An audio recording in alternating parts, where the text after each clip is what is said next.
All right, really excited to have Jeff Love with us here on the Sons of UCF for an interview. And that's a name that probably popped into your conscience as a UCF fan about a year ago.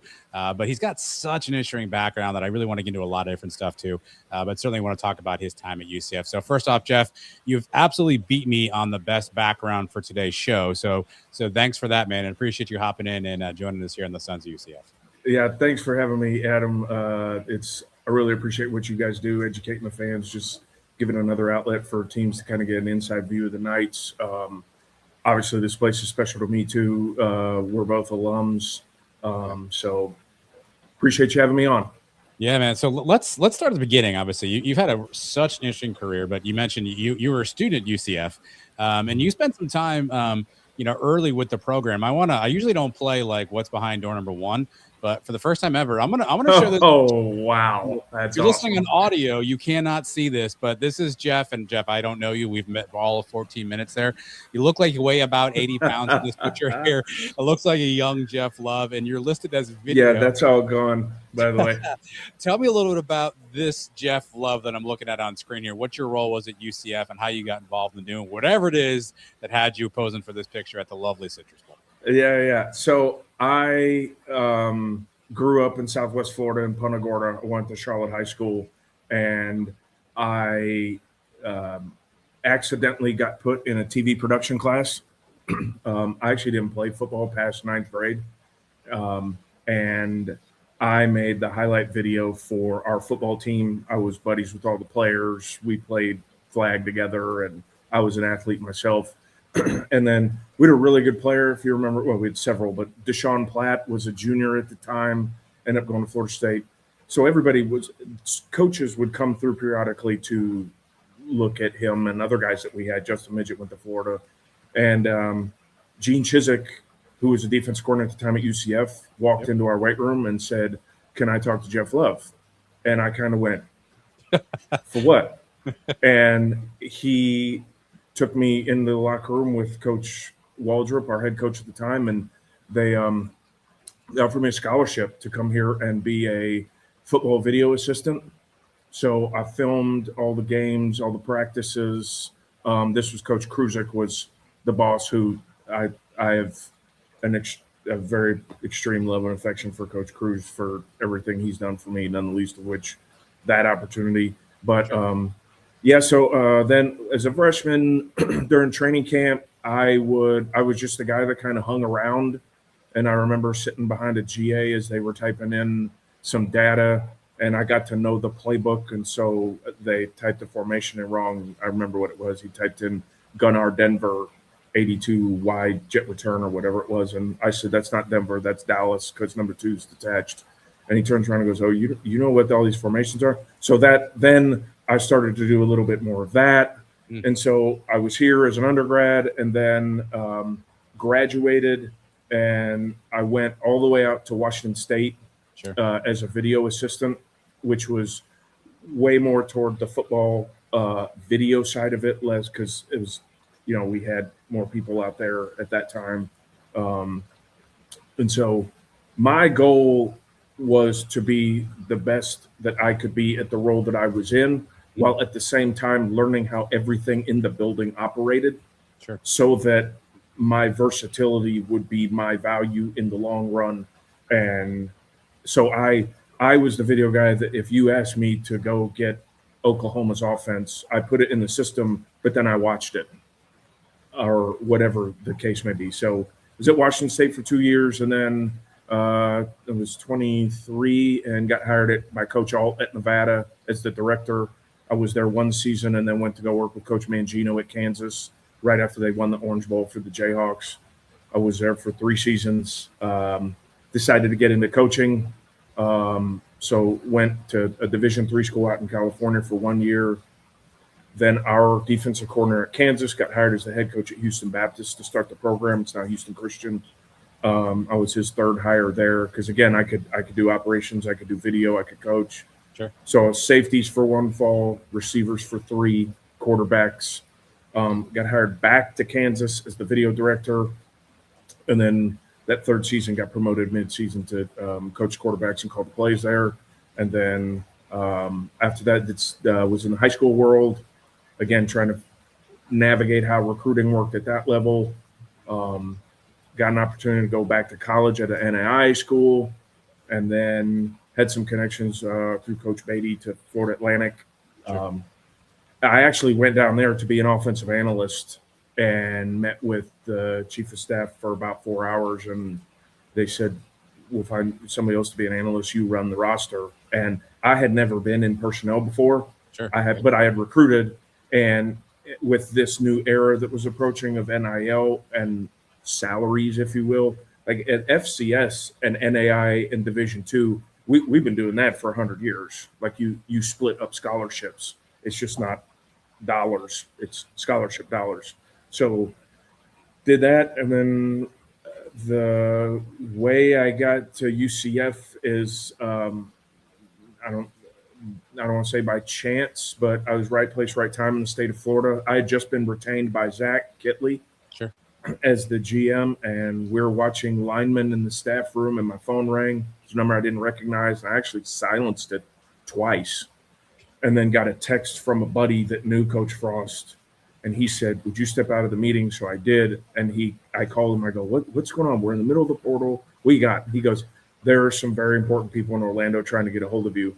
And literally 12 hours later, I was standing in front of, it was me, Frost, Scoop, KZ, Dawson, and Beck was the only people in the room. And this was 3 days after Coach had been hired. And so it was a mad dash, obviously, because we're already in the portal. We don't have a staff yet. We got a team to put together. Guys are leaving because, the previous head coach is at Florida State now. So who's going where? And that was, I don't know if Frost has talked about it a lot. That month was, that was fun. I enjoyed it because that's high octane. That's the way I operate. And so I was able to bring 2 guys from FAU with me that were super instrumental in helping build that team. Ryan Beer and Kalen Skipper, and then Dan Pirtle and Jarris McIntyre were already here. So being able with them and the staff to try to put this thing together, we'd lock ourselves in a room. We'd go watch a bunch of tape, and then coaches were getting hired, and we're like, oh, hey, nice to meet you. And they were already there, but we were just so locked in to try to find the players, and it was. I'm sure we'll talk more about that. Yeah, cool. talk about the ground floor, right? Literally on the ground floor of reinventing that roster. But before we get back to UCF, I do want to. Your career kind of strikes me as something, and I don't mean this as an insult, so please don't take it that way. But there's that old phrase that people say, if you stay ready, you don't have to get ready. That kind of career arc kind of strikes me as the guy. You just always stayed ready, and when the opportunity came, you were ready to kind of jump in the next thing. If it was video, if it was coaching, if it was high school, college, is that kind of the way that you try to position yourself? Like, I'm just going to stay ready for whatever, and when my phone rings, I'm going to be ready for whatever's on the other side of that phone. Absolutely, and I'm a people person, and I get attached to people, and so my goal is always to help those people in any way that I can. If you need me to mop the floors, I'll mop the floors. But so it was never like literally you take Houston Baptist, it's a great Occidental. I go out to Occidental. I think I'm going out to be the receiver coach. I step on campus and we talk, and it's like, hey, will you coach DBs? I'm like, well, I don't really think of myself as a defensive guy, but sure, I'll figure it out. And so then I go to Houston Baptist as the secondary coach, and after a year there, let's go back to wideouts. And so then at FAU, I was going to help coach offense, and then it was let's do the run. So to your point, I always the more knowledge is power, that whole mantra. So the more that I knew about how the organization operates, the more valuable that I would be. And quite frankly, in a career of 24 years, I am proud to say I personally have never been fired because there's always something that I could do to provide value to the organization. So you mentioned you're down in, I'm from Fort Lauderdale, by the way, so I know the area well. So you're down, you're winning in paradise right at FAU. Yeah. Did you even know Scott Frost prior to that phone call? Were you even aware that? I mean, I assume you probably heard he took the job at UCF again, but did you even have any relationship at all with Frost prior to that call in the meeting room? Zero. I knew of him. Obviously, I knew McKenzie. Sure.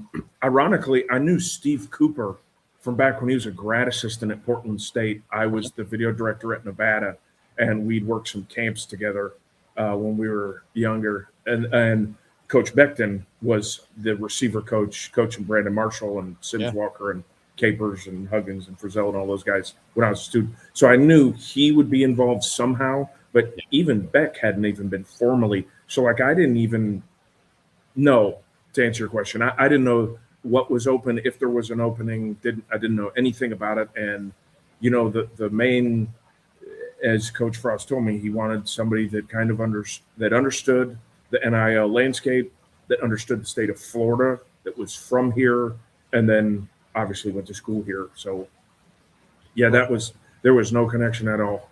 So let me ask maybe the easiest but the hardest question, right?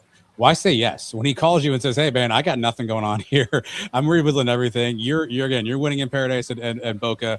Why say yes to that opportunity? What made you go, "Hey, I'm going back to UCF and I'm going to be a part of this"? The level of competition. Okay.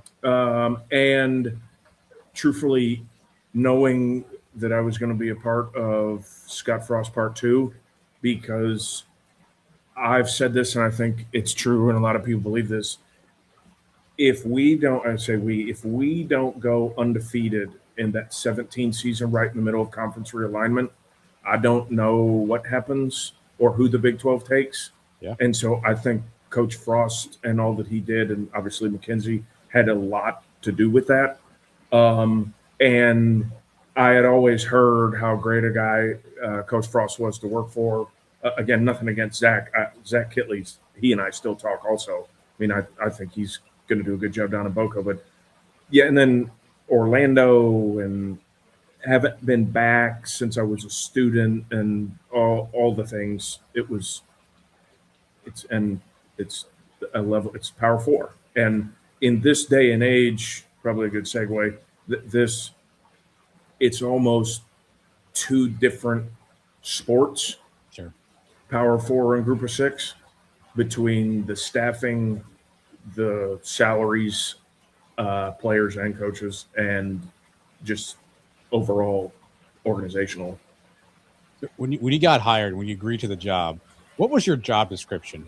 What was it that you were tasked with essentially trying to do in your role at UCF?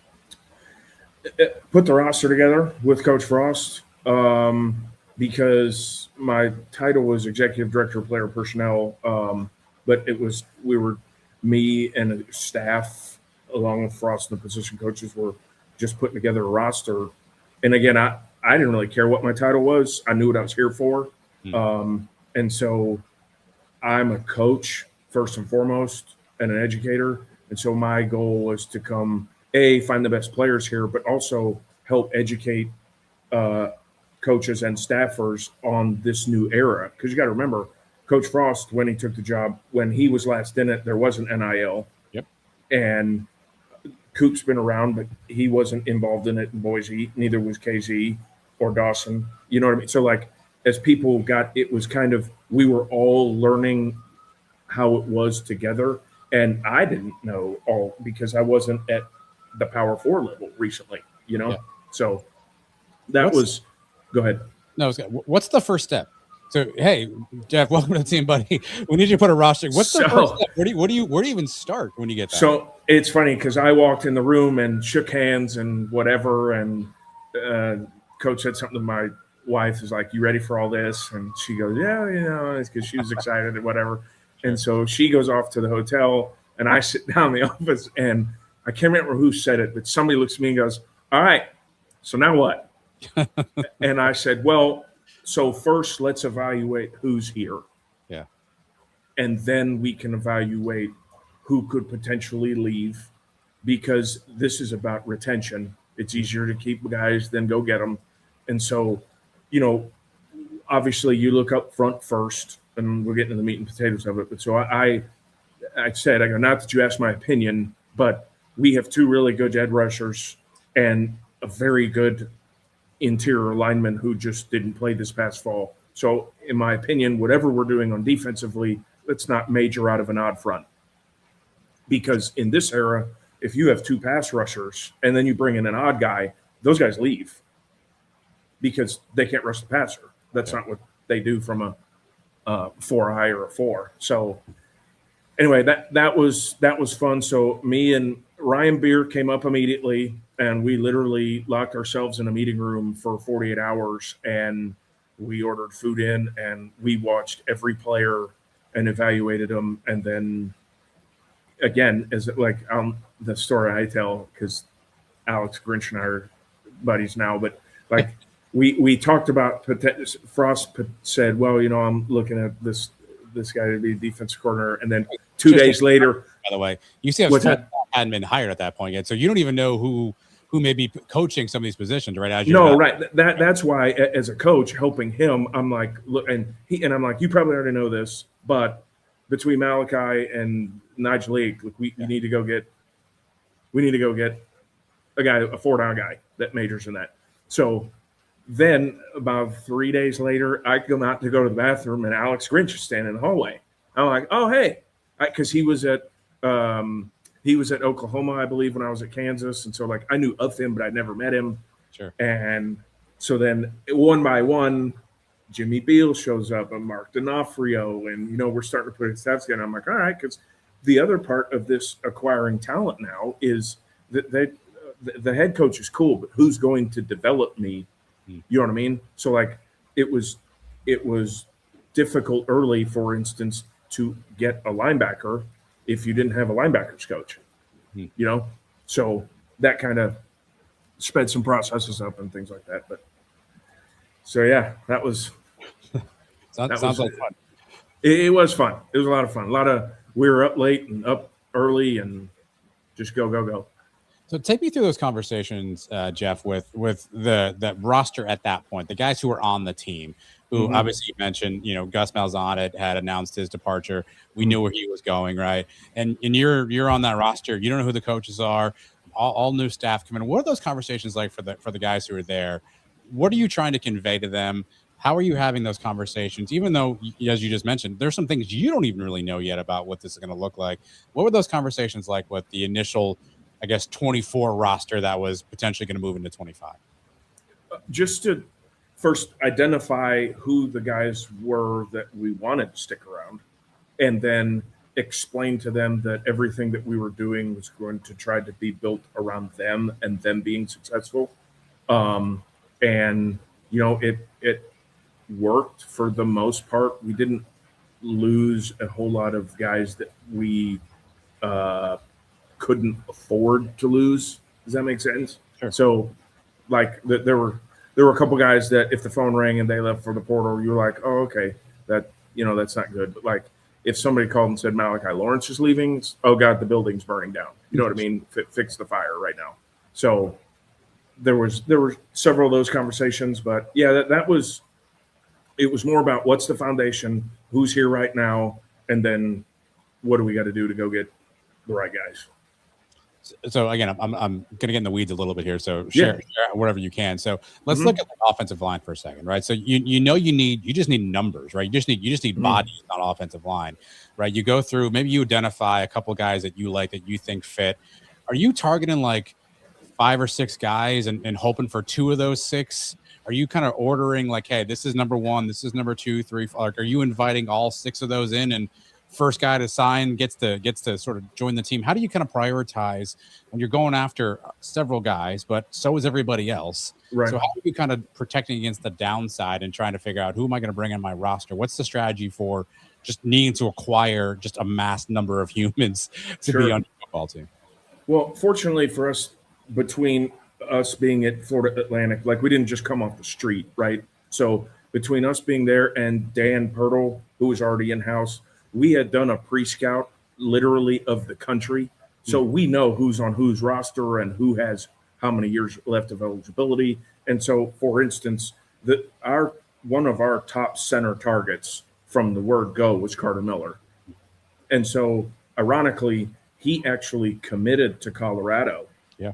And the day after Colorado's bowl game, their O-line coach went to Mississippi State, and we were sitting at one of my friend's house, and my phone buzzed, and my wife goes, "You just got a text from a Carter Miller," and I'm like, "No way, for real?" And then 3 days later, he was here, and I think he did a really good job for us at center.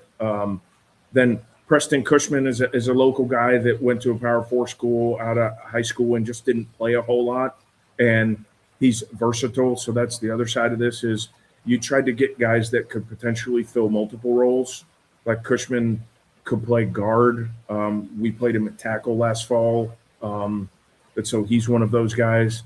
And then Guard Memoir was one from Washington that came up early who had a lot of experience. So you try to factor that in because the whole in this new era, value follows production, and production requires opportunity.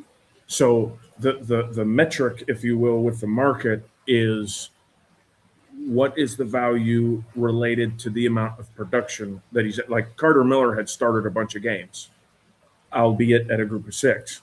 Sure. Well, Preston Cushman had not played a lot, but he was at Ole Miss. Sure. So where's the – I get it. Preston played behind some draft picks. So that's how you know what I mean? So – and then once they get on campus, once we've identified them from a player standpoint and kind of check some of the boxes, we didn't even call them official visits. We called them interviews because we're interviewing them and they're interviewing us. And they were not 48 hours. They were 24 hours, which is kind of what everybody's doing right now. And from the moment they get on campus, for the moment they get off the plane, it's football. We take a break to eat and we talk football while we eat. And then we show them maybe a little bit of the stadium. There's no photo shoots. It's football. And that's just the way it's become. So you find a lot about a guy when you ask him those questions, and we all had a role in that. Obviously, some more football than others. Mine was more of a personality. How does this fit with the other guys in the room type thing? So, yeah, it's quite the process, but it's fast because it happens so quick, especially now. Because remember now that last year the portal was a month. Yeah. Now it's 2 weeks. So, well, and there were 2, right? You had another one after that right. You had to contend with. So then you get to go through spring ball, which is essentially a tryout for everybody. Yep, sure. Yeah. Including the coaches. Sure. And us, because if a guy comes here and doesn't like it for whatever reason or whatever have you, then there's a potential that he's gone. Or we missed and we got to let a guy go. We do that also. So afterwards, in the spring portal was Connor Meadows, who is going to be a really good player. Played sparingly at the end of the year there. Tackle, guard, another guy that's versatile. Chris Domerkamp was, a senior with some, he had been very productive at Chattanooga, but again, like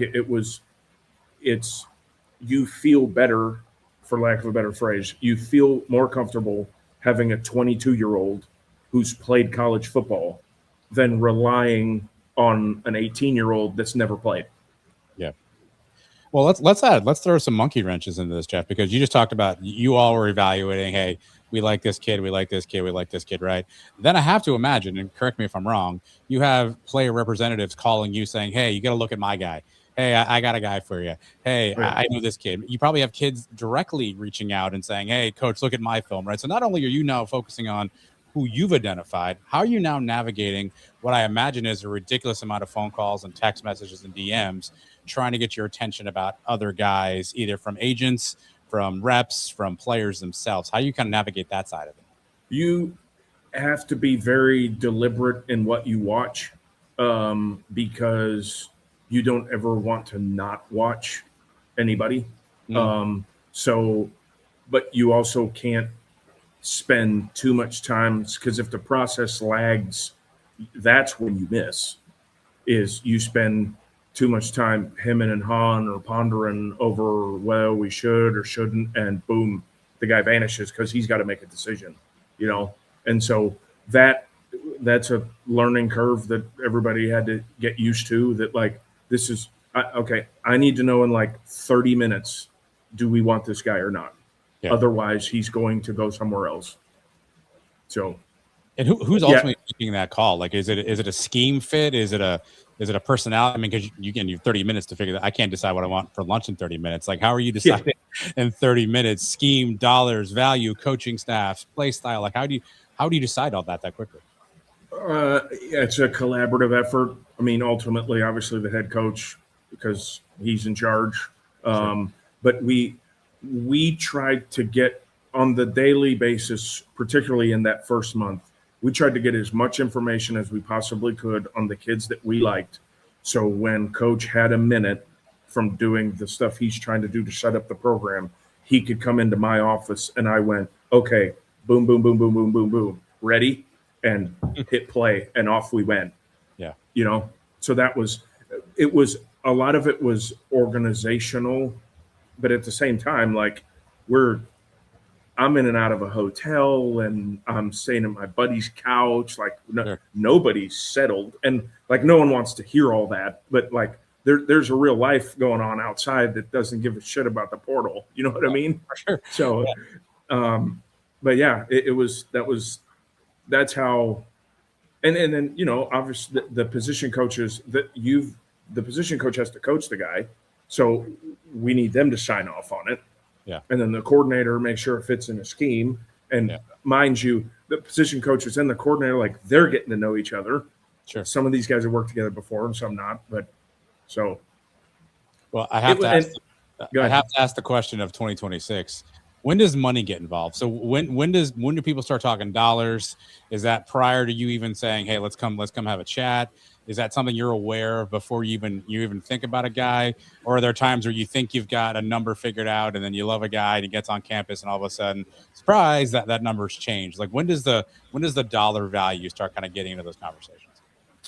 Immediately, based on who the player is. Obviously, it's case by case, but it was more important for us to kind of establish what we were willing to pay at certain positions, because then like, okay, if we're not willing to do this for a wideout, we need okay, these 10 guys, we don't even need to watch them because they're getting offered way more than that.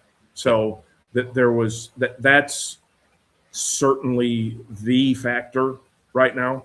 I used to joke at FAU and here, but if you got close with the financials, the shrimp and palm trees come back into play. Sure. But sure. It is what it is. If I get offered 3 times what I'm making here to go there. Can I ask a naive question, Jeff? How do you know what the numbers are, right? Like, how do you know that like the kid is really getting this offer, right? Like deep down, we're all negotiators, right? Everyone's got reps. How are you like validating that a kid or a rep is telling you, hey, my guy's got this offer? How are you like, is that like, are y'all calling each other like, hey man, did you offer this guy that? Like, how does that all work out? So there's a little bit of that. Yeah. But that's where the real game comes in, because again, if you establish what you are willing to do to acquire a player, if it ever goes above that, you call the bluff, and if he goes, he goes. That's literally as basic as that sounds. And then if he doesn't, he doesn't. But we had a receiver on campus in the spring portal last year that I thought was offered a healthy number, and he stepped off campus and another school offered him double. I was like, okay, we're not doing that for him. So he went. And then, you can spin it on the player depending on the school, because some of the budgets, as you know, are outlandish. So what seems like a lot of money to me and you is the 9th player at that position at that school. Yeah. And so it's important to educate, which is what I get to do now. It's important having that inside information to be like, don't go there for that just because of the money, because you'll sit, and then these are all 1-year contracts. So when we go to do this again in December, your value's capped at that, and it's probably going to go down because you have no tape, you have no resume. Gotcha. So Yep. How does I mean, and take me into kind of the inner dynamics of the team. How does this work too with trying to retain existing players, right? So I know if you follow Jeff on social media, which you should, by the way, you're a huge sports fan. I know you watch a lot of sports, watch a lot of Florida Panthers. You're a baseball guy, right? It's kind of like arbitration, right? Like Yes. you're in arbitration. So how do you handle that with current players? You're like, Coach, I think I'm making X, and you're like, yeah, not so much. And then you bring another guy in who maybe make it. Like how does that dynamic work with the existing players, trying to retain them or get them to not go into the portal? You, again, education, making sure guys know what is real. And then, I mean, at the end of the day, there's development has to come into this. So your ability to actually get developed to continue playing football is something that you need to let them know of. But the problem becomes when obviously they actually have an offer from another school, and then you either it's not, in my opinion, it's actually simplified things because there's no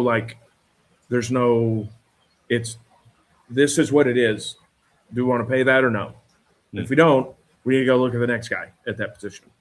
Yeah. So yeah, but it's definitely, that is for sure what it is. Jeff, I'm pretty proud of myself. We've gone 30 minutes of this, and I have not yet asked about quarterbacks. So I will change that now. Very good. Okay. Obviously, quarterback was a huge part of the 2025 team. Ja'Cory Brown was on the roster, so he's essentially the only holdover from the previous regime. And then now you've got to go out and try to find quarterbacks, right? We've heard the market at quarterback at some astronomical numbers. So my first question is the numbers that you're hearing out there for quarterbacks, right? And some are in the 4, 5, 7, whatever range. Is that accurate based on sort of what you experience and what you know? Is that what's like the top end of the quarterback market right now?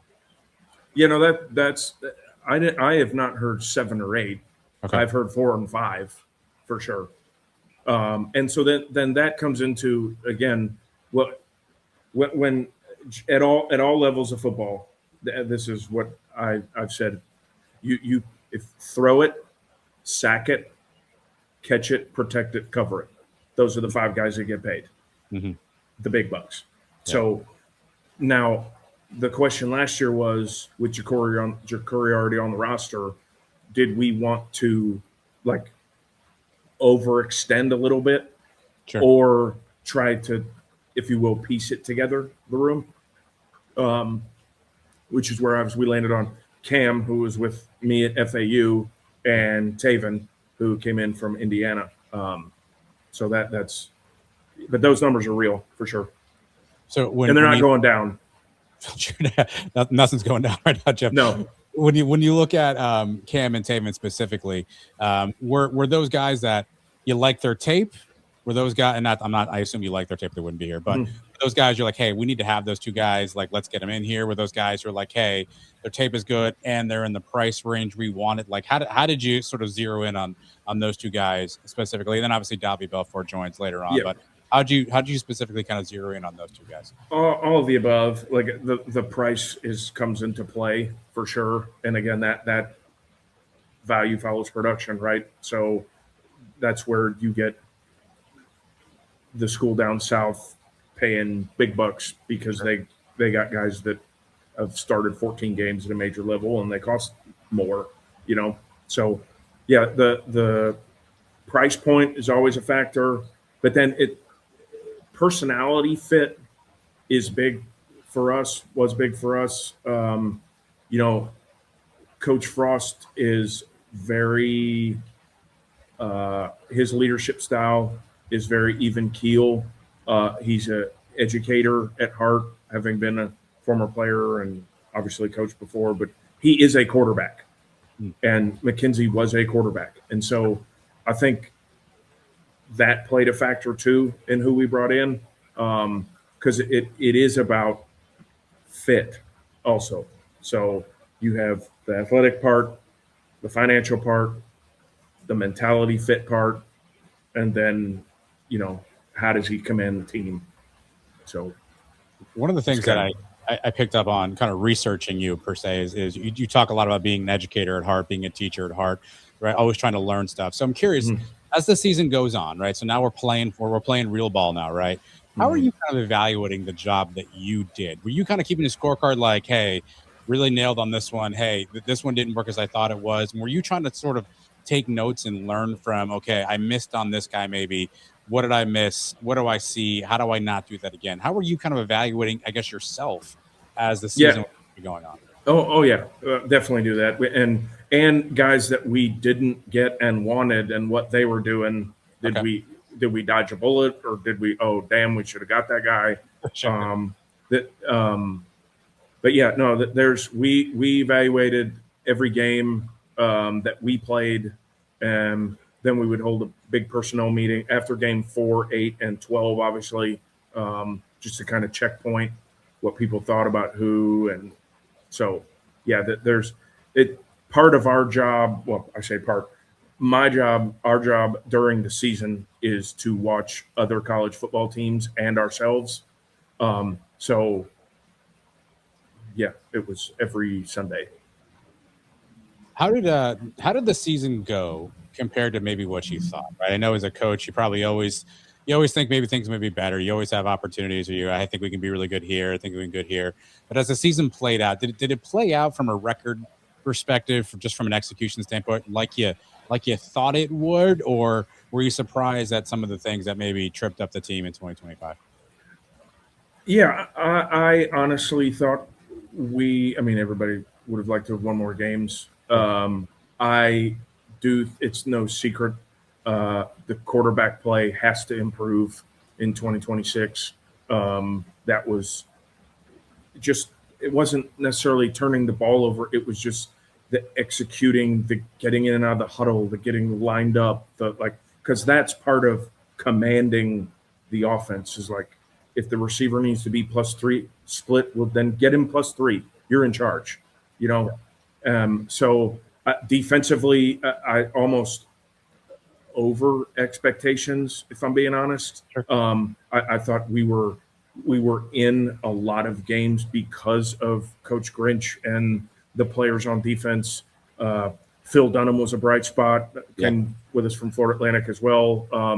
And then the cornerback play, we thought it was good, but Antoine Jackson, hadn't played a whole lot because of injury in 24. And then Jaden Bellamy played a little bit, but got a little nicked up in 24 at Syracuse. So when they came down and played the way they did, Lewis Carter didn't play a whole lot at Oklahoma, and he was an eraser for us. And then you get a guy like Cole Kozlowski, who graduates from Colgate, and is the speed translate that well? He bet on himself, and the Joker had 10 plus tackles in 7 of conference games or whatever it was. So super impressed with the defense and offense.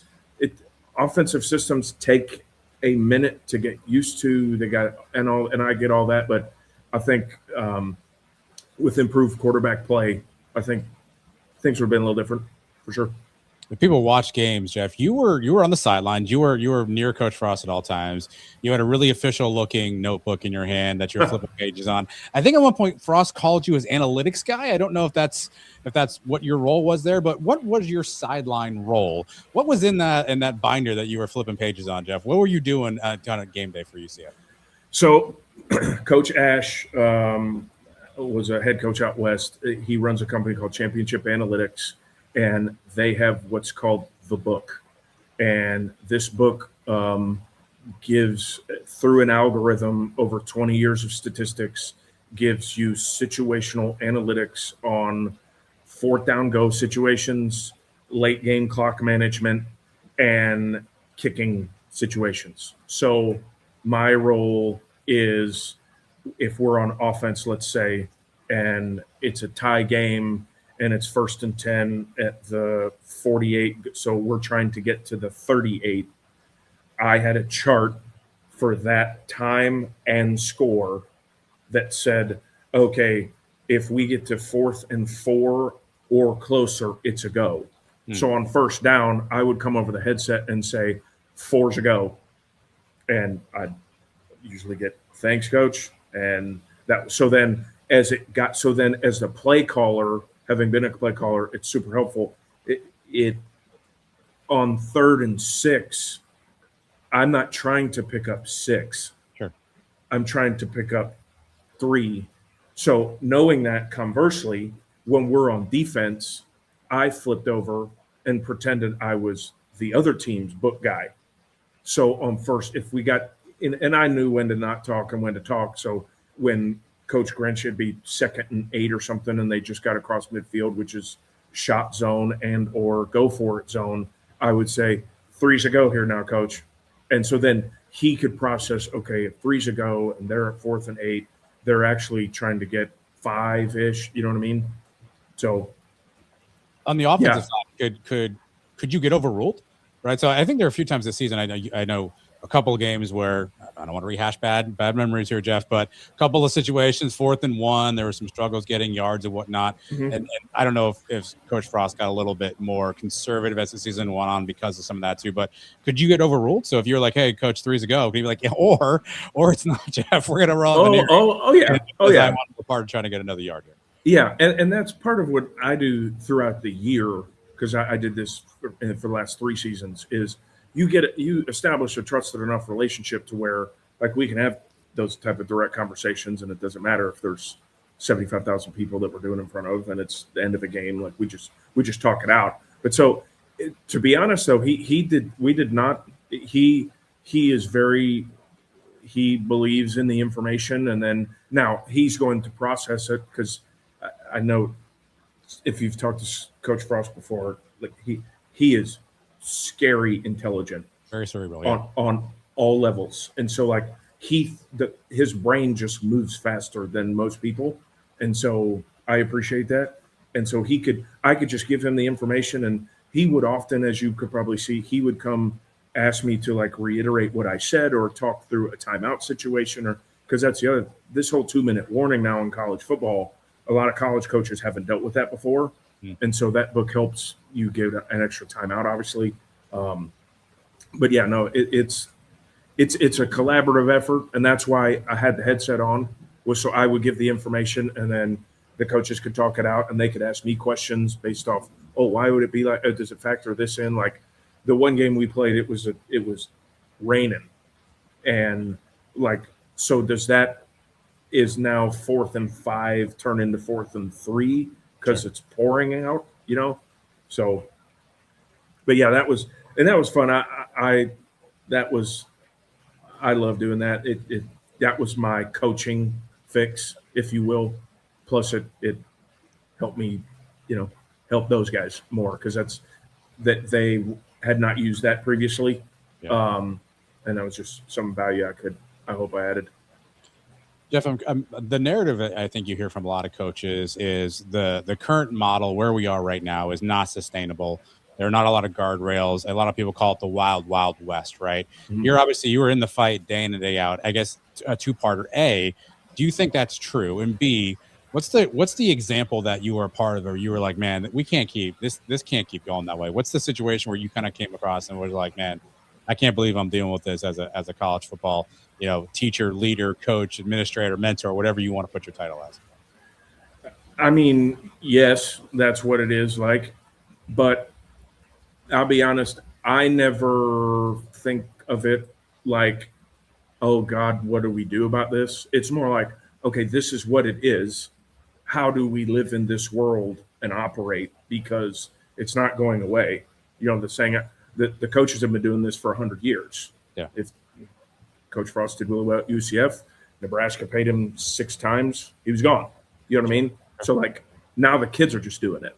So I think there just needs to be some guardrails regarding what the salaries actually are, because that's the difference, right?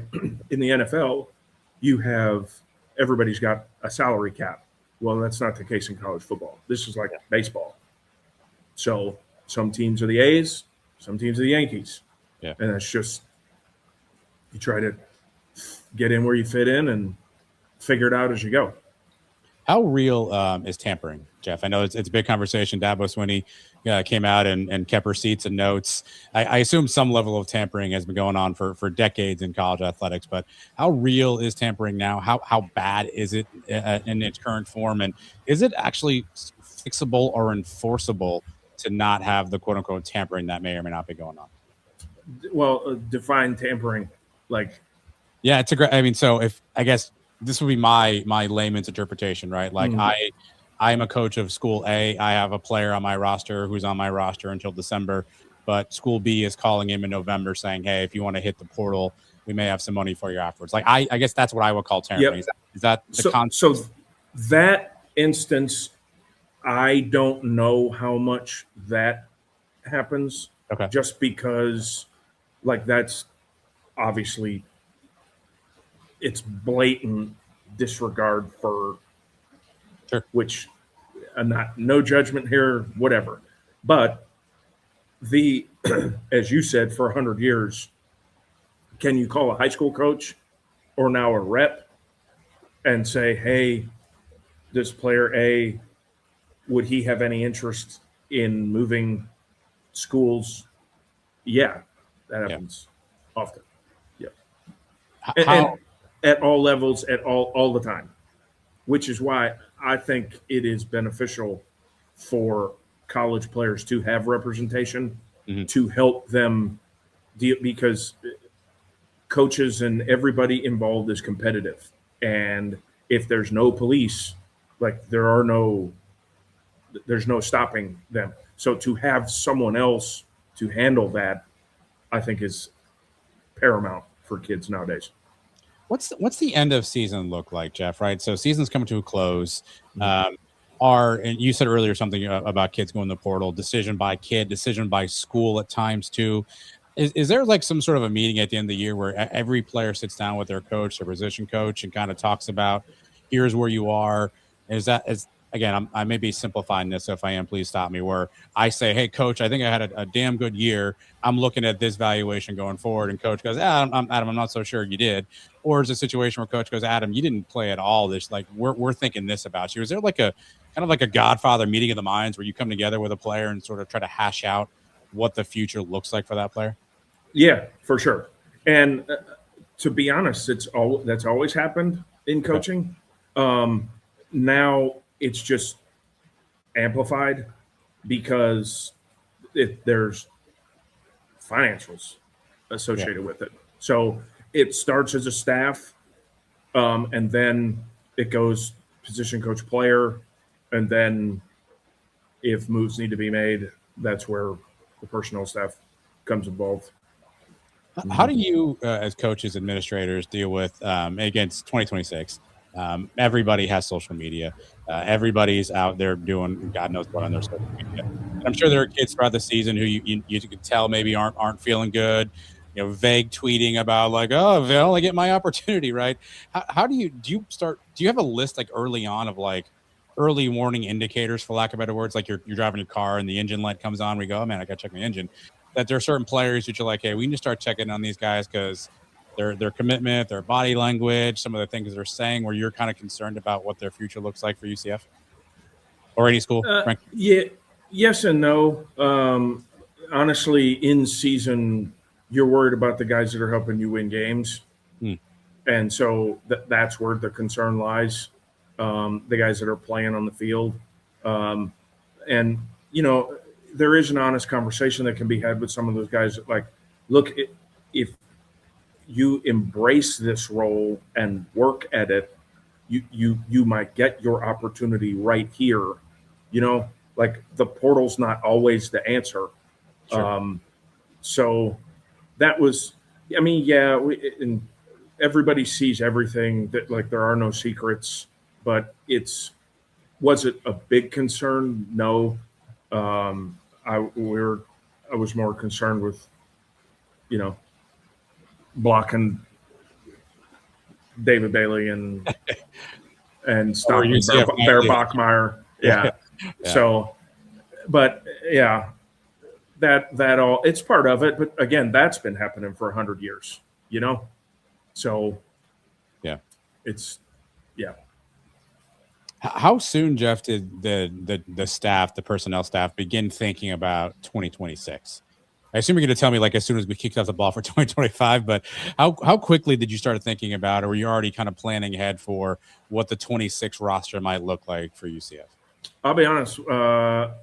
When we had wrapped up the winter port, so January of 25, we met every day positionally in February and March prior to that first spring to get lists ready to monitor for the 25 season.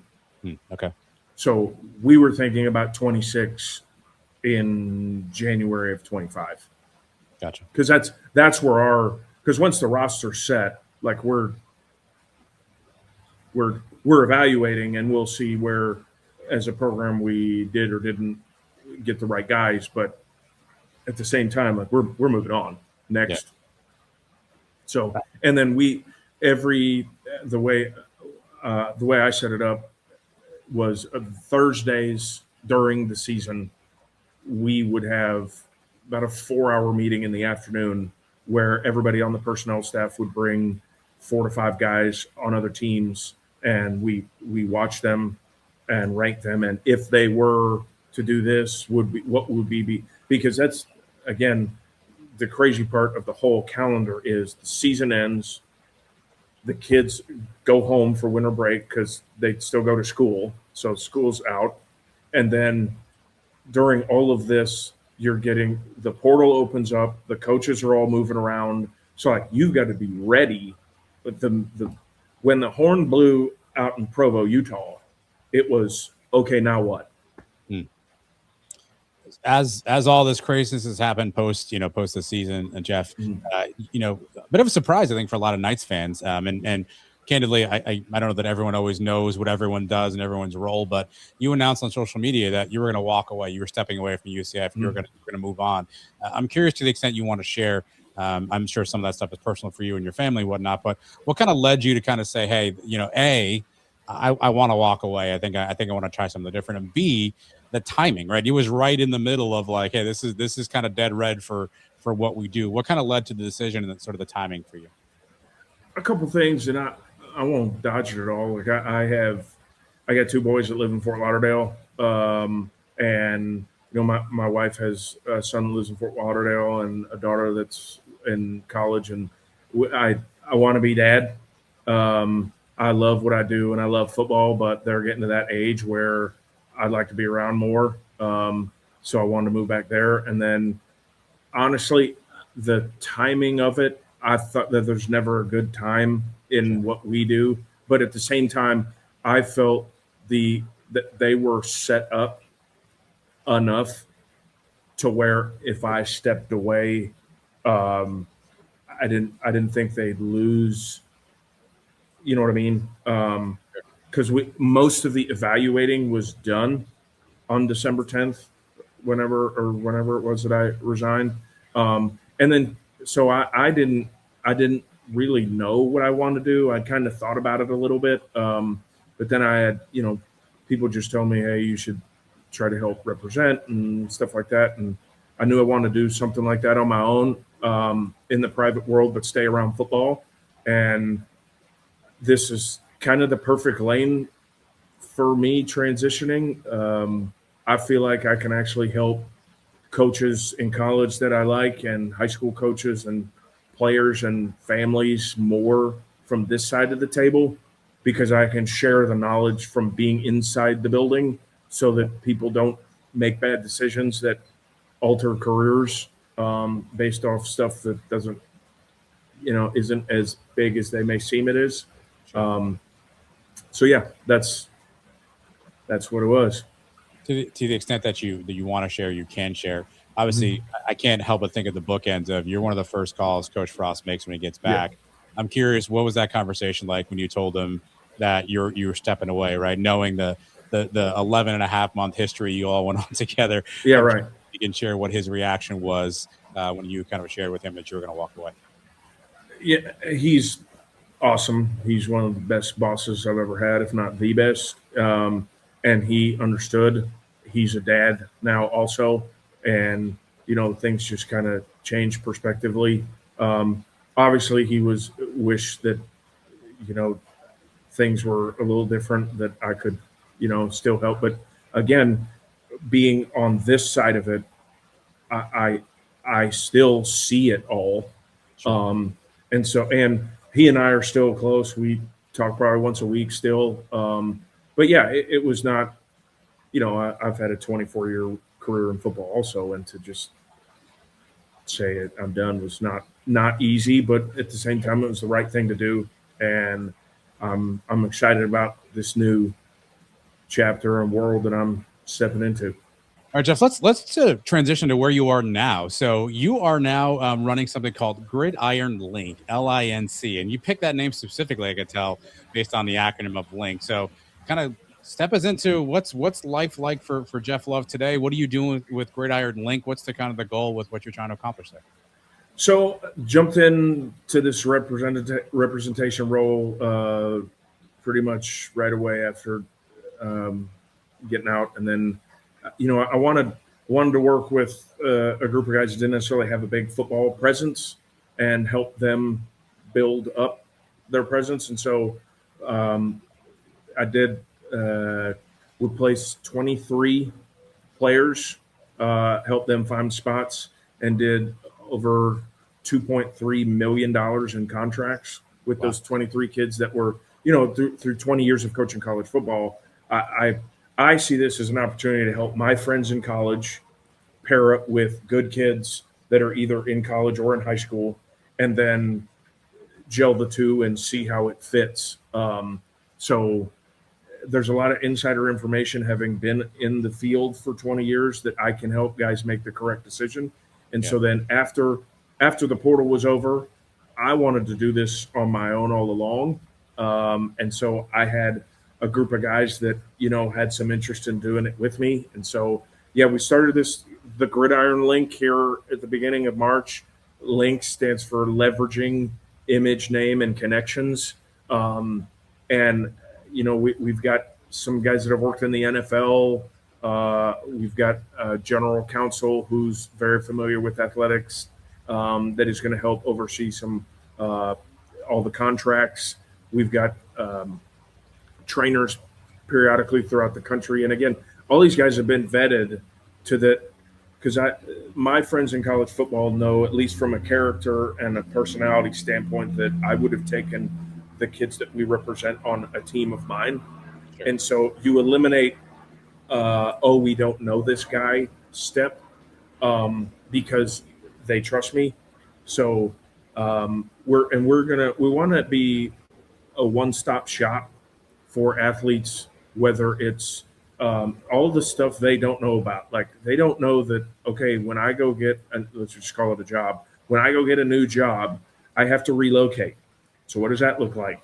Do I have a car at the new city that I'm at? What do I do with the finances? Do I have enough money held over for taxes?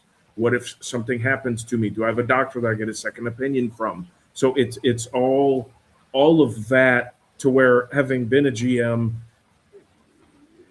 there are representatives that just put guys at schools. And I do not want to do that. I want to be, again, more of a mentor, more of an educator, more of a bridge between their families and the school and whoever else is involved, to try to help them make the best decision possible. All right, now I have to ask the sensitive question. You and I were talking in March, right? When August rolls around and football's starting again, is there any party that's going to miss being on the sidelines, being in the buildings, being in the meetings? I'm sure right now it feels good because you got that kick-ass pull behind you. But come August, Jeff, and the ball's in the air and ranking shows are on, is there going to be any part of you that you think will be nostalgic about not being in buildings, not being on sidelines? Oh, yeah, for sure.